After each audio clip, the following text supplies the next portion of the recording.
señores, bienvenidos. Pasó un minuto de las 11 de la noche, estamos en vivo desde Buenos Aires. Estamos haciendo el último programa de esta primera temporada de este ciclo que se dio a llamar Esta Noche Libros. Estamos muy contentos por lo que ha pasado este año con el programa, muy agradecidos además. Ya tendremos tiempo de repasar esta cuestión, porque además vamos a hacer, y por eso invito a mi compañera Eugenia. ¿Cómo le va? Gerardo, el último besito del año. Póngale. No. Hace un año exactamente, cuando este programa no existía, junto con Eugenia, que vino como entrevistada, armamos una mesa que en rigor yo venía haciendo cada fin de año. Una mesa con libros para leer en vacaciones, que es un genérico que nos permite recomendar los libros. Colar lo que queremos. Colar lo que queremos. Sí. Así que hoy, por primera vez, vamos a tener un bloque entero sin invitados, en el cual cada uno de nosotros trajo 5 libros para que nos gustaron especialmente, que nos parece que está bien. En algún caso, libros que fueron los que mejores comentarios tuvieron de nuestros televidentes a lo largo del año. Parece que está bueno, es una buena agenda de lectura la que se puede armar. ¿5 más 1 o no me trajiste regalo? Te traje regalo. Ah, bueno. Sí, te traje regalo. Y el regalo que te traje no lo vas a conseguir. En la edición que yo te traje no lo vas a conseguir. No esperaba otra cosa de Si vos. no lo valorás, me lo quedo y no tengo ningún problema. Encuentro que... No, esperás otra cosa de mí. Te va a gustar. Eso en un ratito nada más. La primera nota, la nota central del programa, tiene que ver con un filósofo, un escritor, un periodista que le entró el peronismo fuertemente. Sacó 2 volúmenes que se llaman justamente Peronismo, y en este caso nos viene a presentar esta segunda parte que piensa en voz alta. Todo el texto es como un pensamiento en voz alta, se hace preguntas, lo que a mi juicio está buenísimo a la hora de leerlo.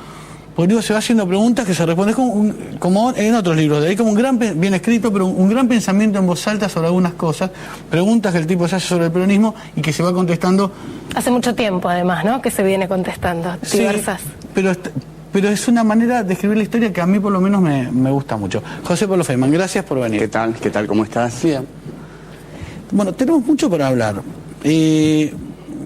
pero para empezar, lo primero que quería preguntarte, después de hacer algunas preguntas más puntuales, es si tuvieras que leer vos el libro que escribiste, situación que estoy seguro no vas a vivir porque casi nadie lee su propio libro una vez que está publicado, pero y tuvieras que elegir una idea que te parece que está bien, que no habías leído en otro lado sobre peronismo, estamos hablando de este libro que está acá. ¿Cuál es esa idea que te parece que como autor decís, sí, ¿sabes qué? Estoy sumando una que no había leído? Hay muchas, pero hay un tratamiento que yo hago de la cuestión de Ezeiza a través de Beckett, de Esperando a Godot. Como en Ezeiza van 2 millones de personas el 20 de junio del 73 a esperar a Perón, yo encuadro esa situación para pensarla desde la obra beckettiana, desde el tema de la espera. Entonces tomo el texto de Beckett, Esperando a Godot, y lo aplico a el tema de Ezeiza, Esperando a Perón. ¿Por qué 2 millones de personas fueron a buscar a Perón, a esperar a Perón? ¿Por qué todo el país esperaba a Perón? ¿Por qué Perón se había transformado en el Godot de la Argentina?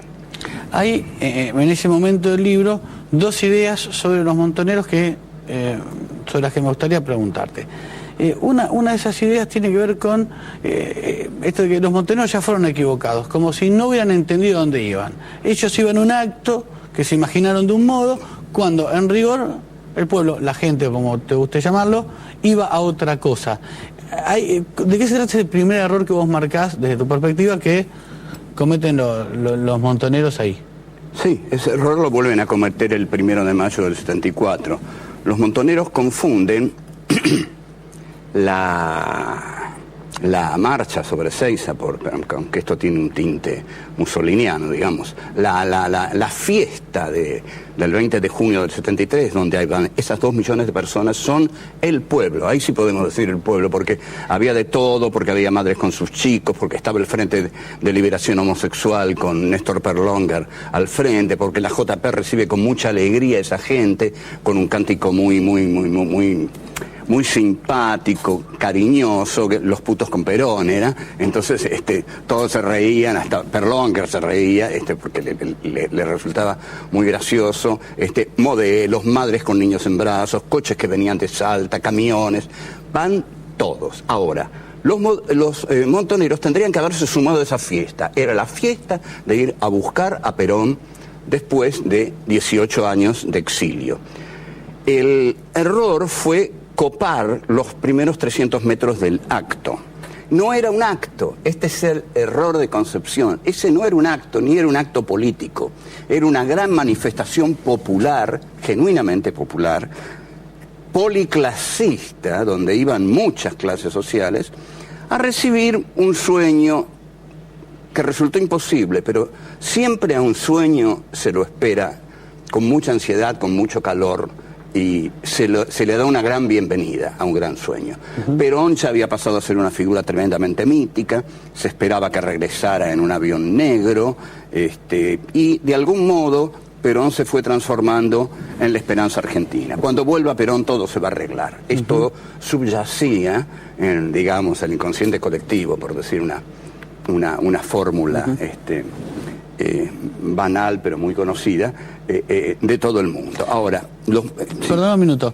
La otra idea a la que yo me refería es una idea según la cual, me corregís, yo estoy citando un libro que escribiste vos, en todo caso me corregís, según la cual también te parece que los montoneros no entendieron que ese tipo que venía, que vos en un momento llamás como el padre de todos, ya no era el padre de todos, como que tampoco entendieron lo que pasó en Ezeiza después del acto.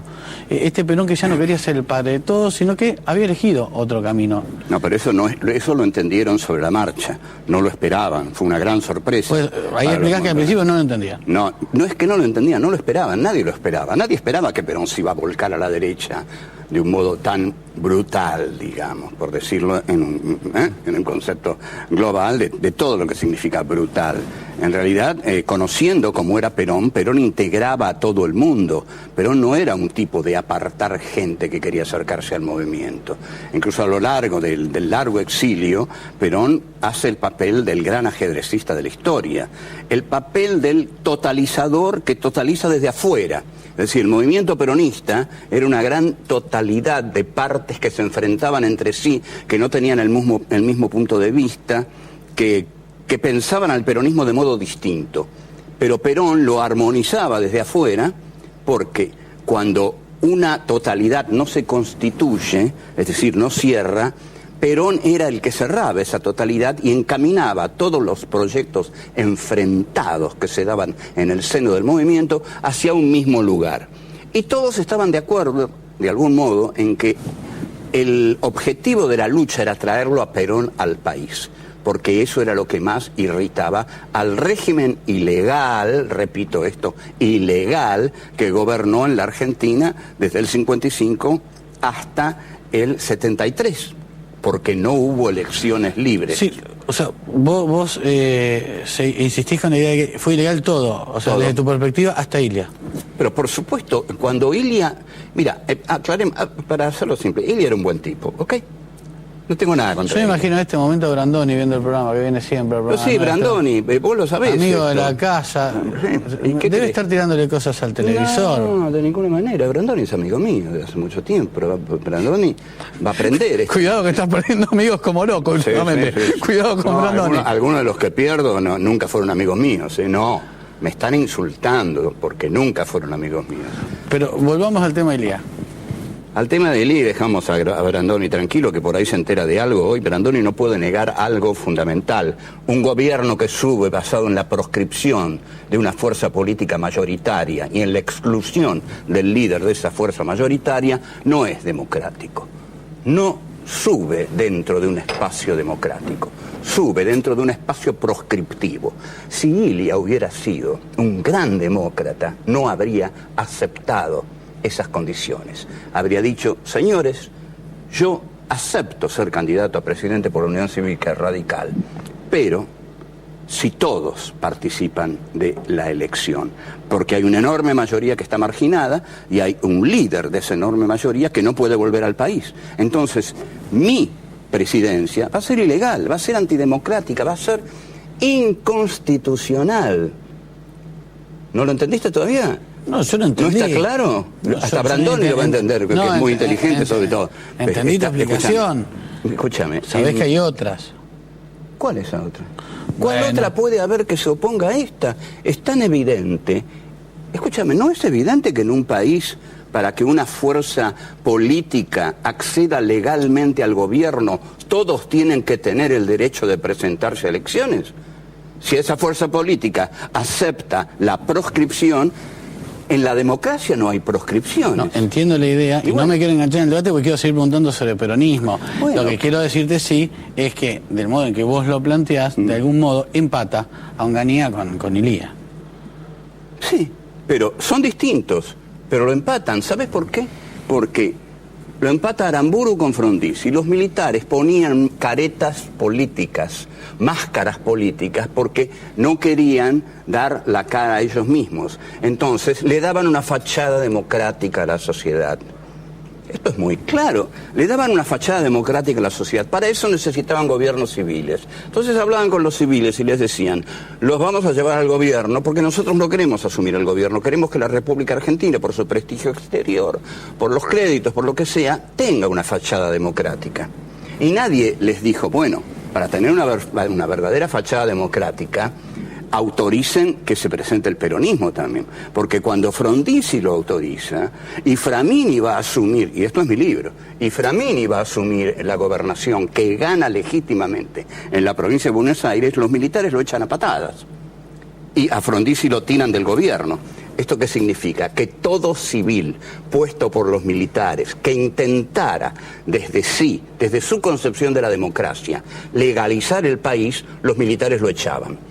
Ilia, posiblemente, como buen tipo que era, se dijo a sí mismo, voy a subir, aprovechando que me lo permiten, y una vez desde arriba, desde el gobierno, voy a ir democratizando la sociedad tal como es necesario. Y yo creo que sí, que lo echaron por eso, que fue un golpe, digamos,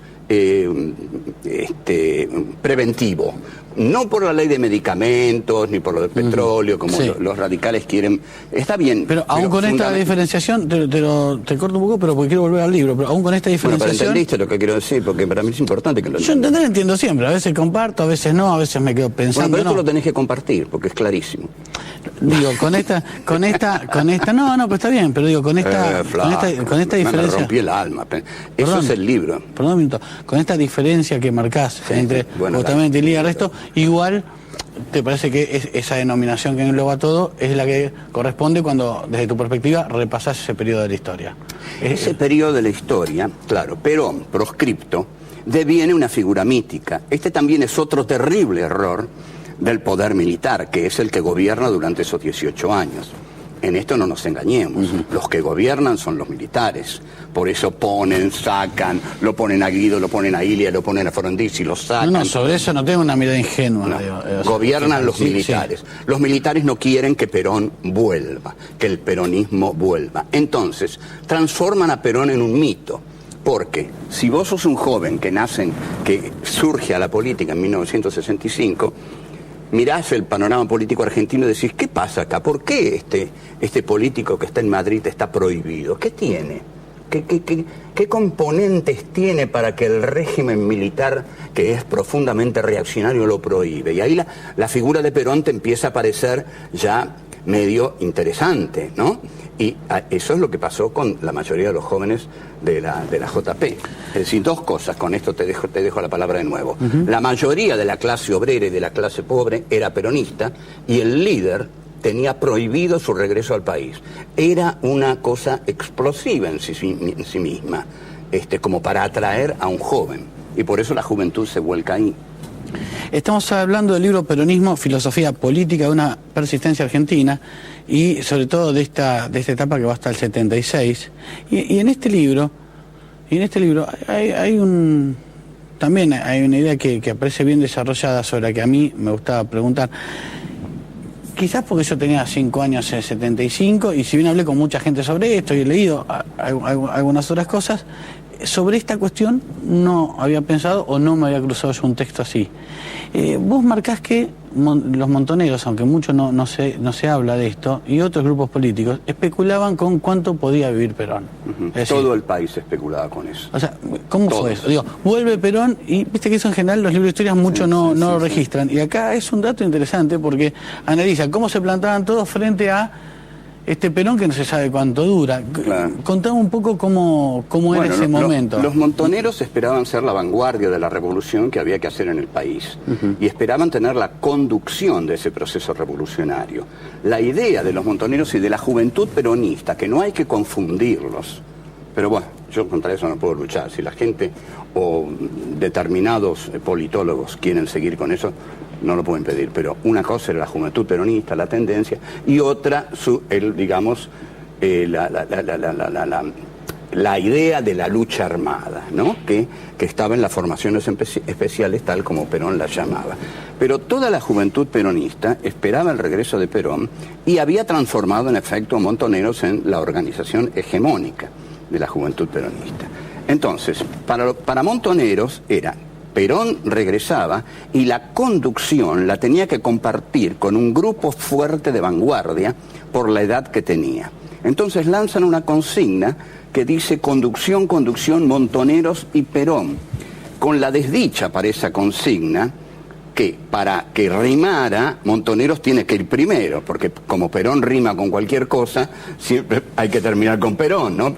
Esta es aparte, es una de las grandes fortunas que tuvo Perón en su vida política, llamarse Perón, que rima con campeón, que rima con miles de cosas, ¿no?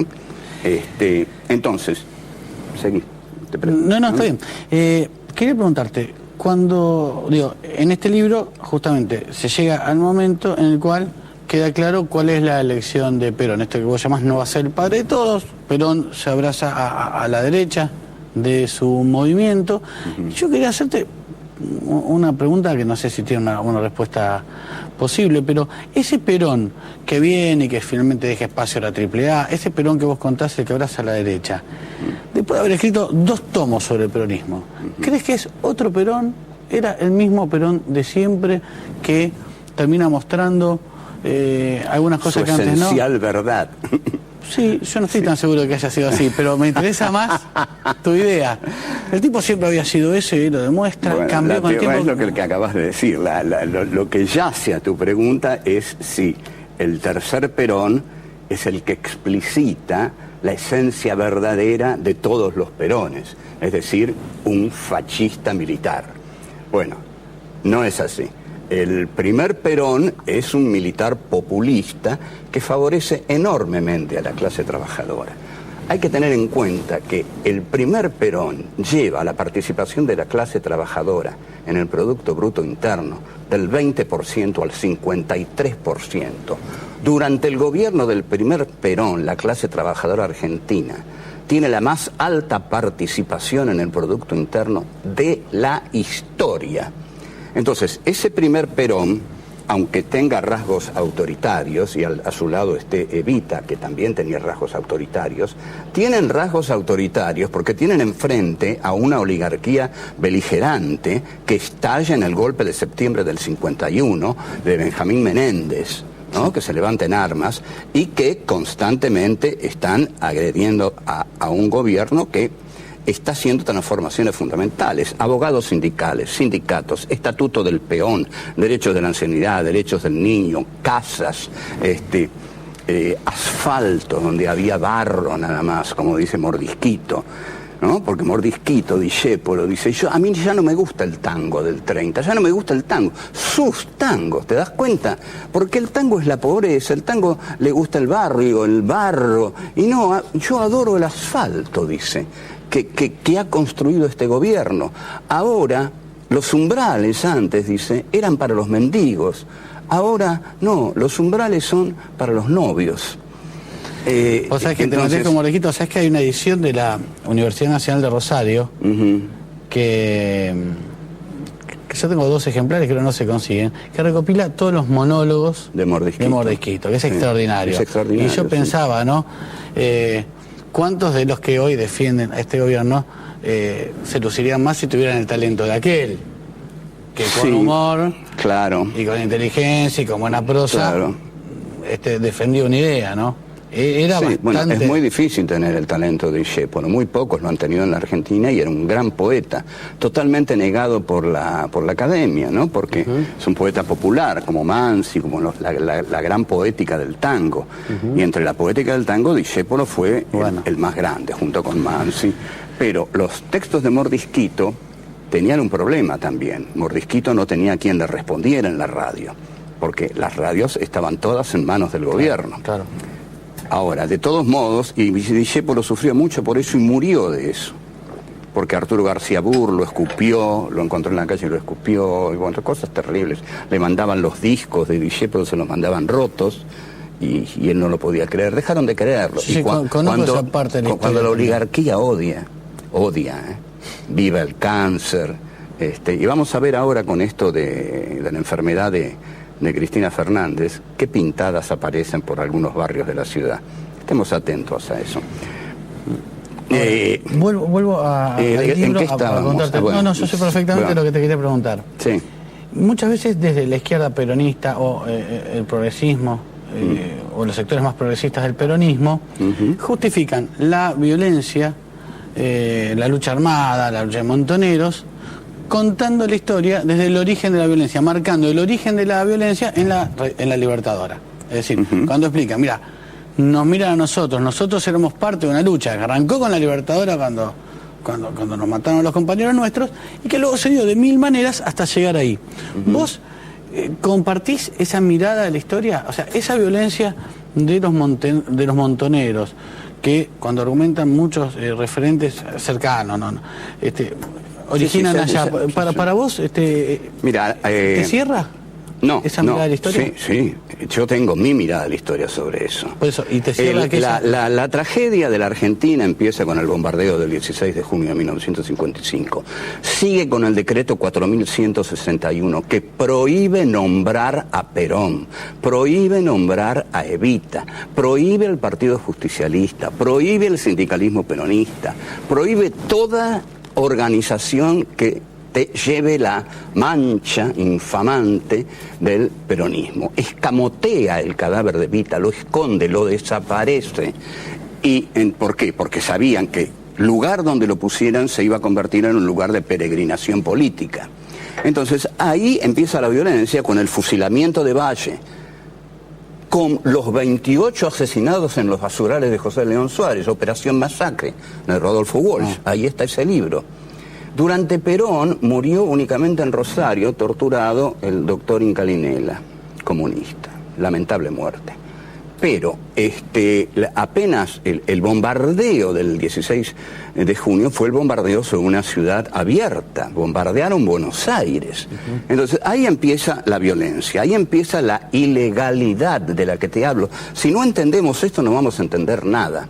La ilegalidad engendra violencia, las dictaduras engendran violencia, aún los gobiernos civiles respaldados por militares, condicionados por militares, y que llegan con una minoría de votos porque está excluido el partido mayoritario, engendran violencia. Entonces, los jóvenes no pueden vivir sofocados por una dictadura como la de Onganía. Onganía era un Franco tardío. Onganía va y le consagra el país a la Virgen. Bajo la dictadura de Onganía era natural que surgiera en la Argentina una guerrilla, en una época en la cual la guerrilla era un concepto valorado. La muerte del Che Guevara, la Revolución Cubana, Argelia, Vietnam. Entonces surgen varios grupos guerrilleros. Y uno de ellos secuestra a Aramburu y lo mata. Ahí esa muerte es muy problemática y yo escribí toda una novela para aclarar por qué no fue ni justicia popular, como decían los montoneros, pero tampoco un asesinato, porque un asesinato hubiera sido en democracia. Si no hay democracia y los sofocados se rebelan y matan, no son asesinatos, son crímenes que produce todo régimen ilegal. Ahora, después de Cámpora, es cuando nosotros decimos, muchos de los que ya teníamos 30 años, se acabó la violencia, llegó la democracia, se le dio una segunda oportunidad a los presos políticos, porque todo preso político por una dictadura es un preso político ilegal. Los presos políticos de Onganía eran ilegales. Entonces, se abrieron las cárceles y toda la clase política apoyó una segunda oportunidad y todos dijimos, basta, la discusión era los caños o la política. Nosotros elegíamos la política, otros eligieron los caños y ahí sí, asesinaron a Rucci. Ese es un asesinato, porque Perón acababa de ganar con el 64% de los votos y a los 2 días se asesina a Rucci en plena democracia. Ese es un asesinato. Y ahí se pudre todo. 2 preguntas finales. Ya se venía pudriendo desde Seiza, ¿no? Por supuesto. 2 preguntas finales. 1602 páginas y ya 2 preguntas finales. ¿Viste cómo es la televisión? Qué cosa, Gerardo. Sí, encima ahora voy al presente. Te quiero preguntar algo. Cuando pensás el kirchnerismo, ¿qué reconoces en el kirchnerismo de elementos sobre los cuales escribiste en estos tomos sobre el peronismo? ¿Qué llega de aquellos peronismos, el primero, el segundo, el tercero, a este gobierno? ¿Qué ves?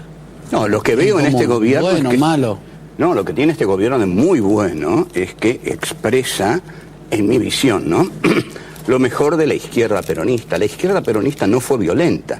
La izquierda peronista tuvo un ala violenta que, bueno, finalmente, dentro de la violencia que se generaliza en el país desde el regreso de Perón, es la que toma la delantera, porque hay un reflujo de masas y hay un reflujo de la militancia.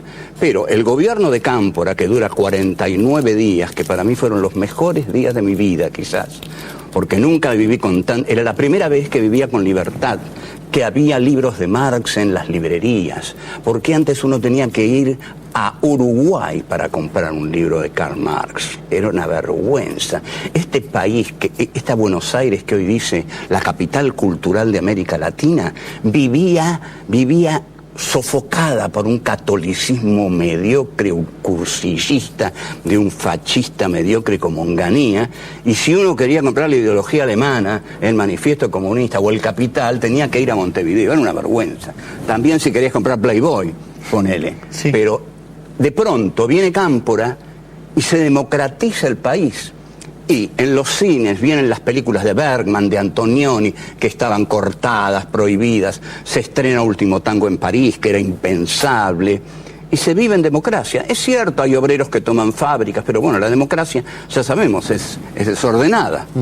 Pero el gobierno de Cámpora está presente en este gobierno, en el gobierno de Néstor Kirchner y en el de Cristina Kirchner. Creo que en el de Cristina Kirchner, sí, también, pero ya el gobierno de Cristina Kirchner creo que implica una evanescencia con respecto a la identidad peronista.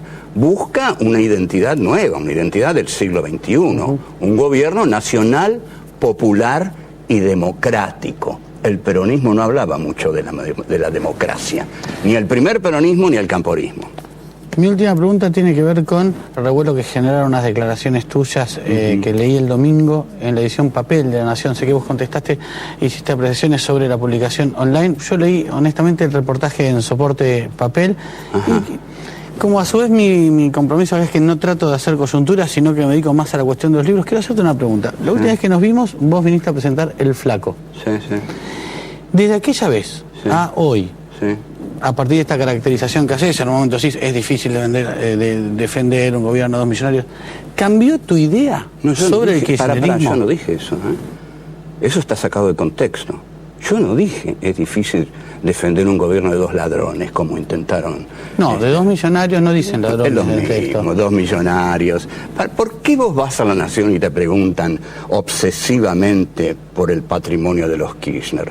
Porque se está buscando el viejo mecanismo de la corrupción, que es siempre un mecanismo que está presente en todos los golpes de Estado. Entonces, te preguntan, ¿no estás alarmado por el patrimonio de los Kirchner? Con lo cual te están preguntando, ¿no estás alarmado con lo que robaron los Kirchner? Y vos qué tenés que decir, no estoy alarmado, a mí me encanta que roben porque adhiero a ellos aunque roben. Te matan ahí, no podés decir. Sabes que tienen el derecho de preguntar lo que quieren. Yo tengo el derecho de responder lo que quiero. Yo ahí tendría que haber dicho, no vengo a eso aquí. Es más, yo ni sé cuánto creció, porque no me importó mucho en su momento. Porque yo te digo, el desarrollo de la entrevista es totalmente coherente. Sí, porque yo digo, eso habría que averiguarlo. Ahora, si eso se averiguara, sería incómodo adherir al gobierno de 2 millonarios que te hablan del de la pobreza.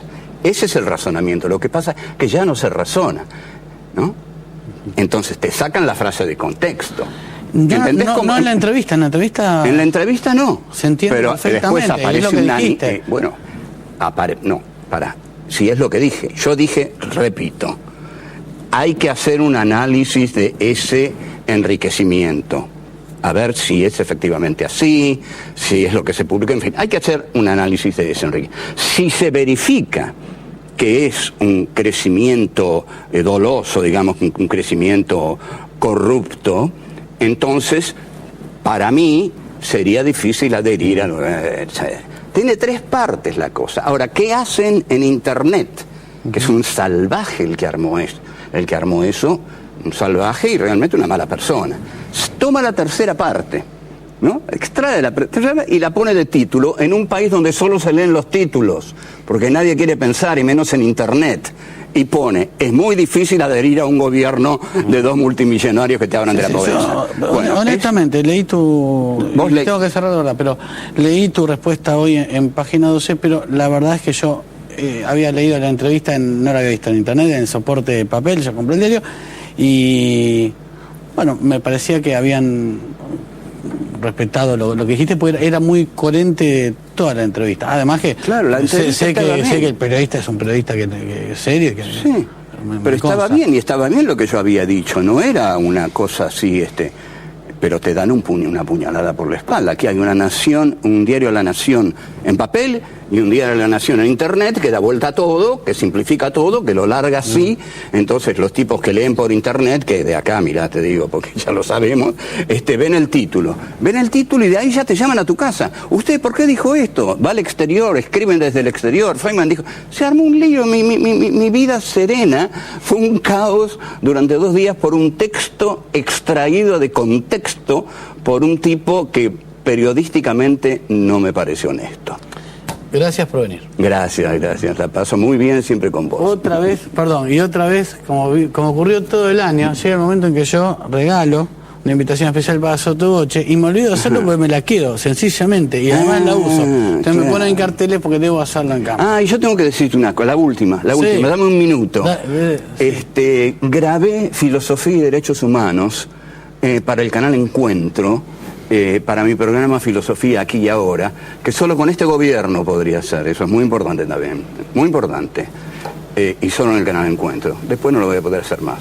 Pero Filosofía y Derechos Humanos, mira, te juro, Rosín, querido, que jamás hice algo tan bueno en mi vida. Te lo juro. Ojalá lo veas. Lo vendió muy bien.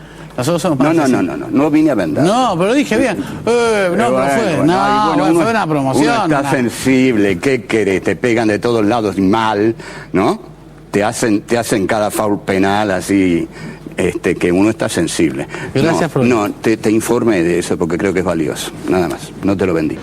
Gracias de nuevo. A mí me gusta, se enoja igual que Eugenia. Yo cuando digo nosotros vendemos los libros, Eugenia se enoja, no sé, le dieron una sensibilidad, a mí ninguna. Te vendemos libros. Los gorditos no después del los gorditos no son sensibles. Gorditos tengo... Ponchame. Yo no lo puedo decir. Gordito tengo. Gordito no pasa. Gorditos somos los dos, lo mejor que compartimos. Pero viste que acá no pasa, viste que cada uno tiene su umbral. Gordito tengo. Bueno, después del corte, libros, todos los años lo hacemos, incluso cuando no teníamos este programa. Libros para leer durante las vacaciones, es decir, aprovechar ese periodo de tiempo para concentrarnos más, algo que muchas veces el trabajo no nos permite. Llenamos libros esta mesa y te los recomendamos después del corte.